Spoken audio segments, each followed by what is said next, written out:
आपको याद होगा जब मेरे खिलाफ साकिब निसार की कोई वो ऑडियो आई थी जिसमें उसने कहा कि मरियम को ठोक दो, यानी कि मरियम को उड़ा दो, मरियम को मार दो, क्योंकि वो तुम्हारा चेहरा रोज आके अवाम के साथ एक्सपोज करती है, उसको ठोक दो का लफ्ज इस्तेमाल किया। उस शख्स को तुम हमारे सरों पर दोबारा मुसल्लत करना चाहते हो, उस शख्स को जो जब नशा करता है तो उसको समझ नहीं आती कि वो बोल क्या रहा है। पहले असेंबली तोड़ी और बड़ी रौनक के साथ तोड़ी, अब सुप्रीम कोर्ट जाने वाले हैं कि हमारी असेंबलियां बहाल की। क्यों किए जाए भाई? ये मुल्क तुम्हारे वालिद साहब का मुल्क है।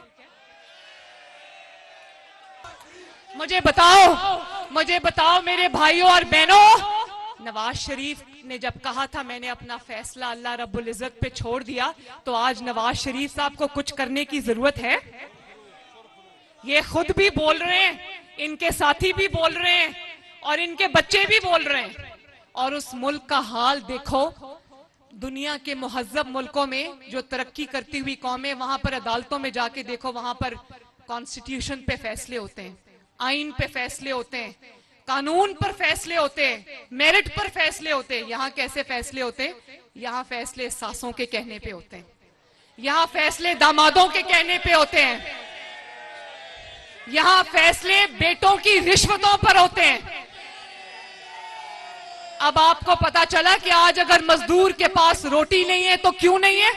आज अगर पाकिस्तान की तरक्की ख्वाब हो गई है तो क्यों हो गई है? इसलिए कि वहां पर 1.25 करोड़ में इंसाफ बिक रहा है। और आप देखो, मैंने कहा ना,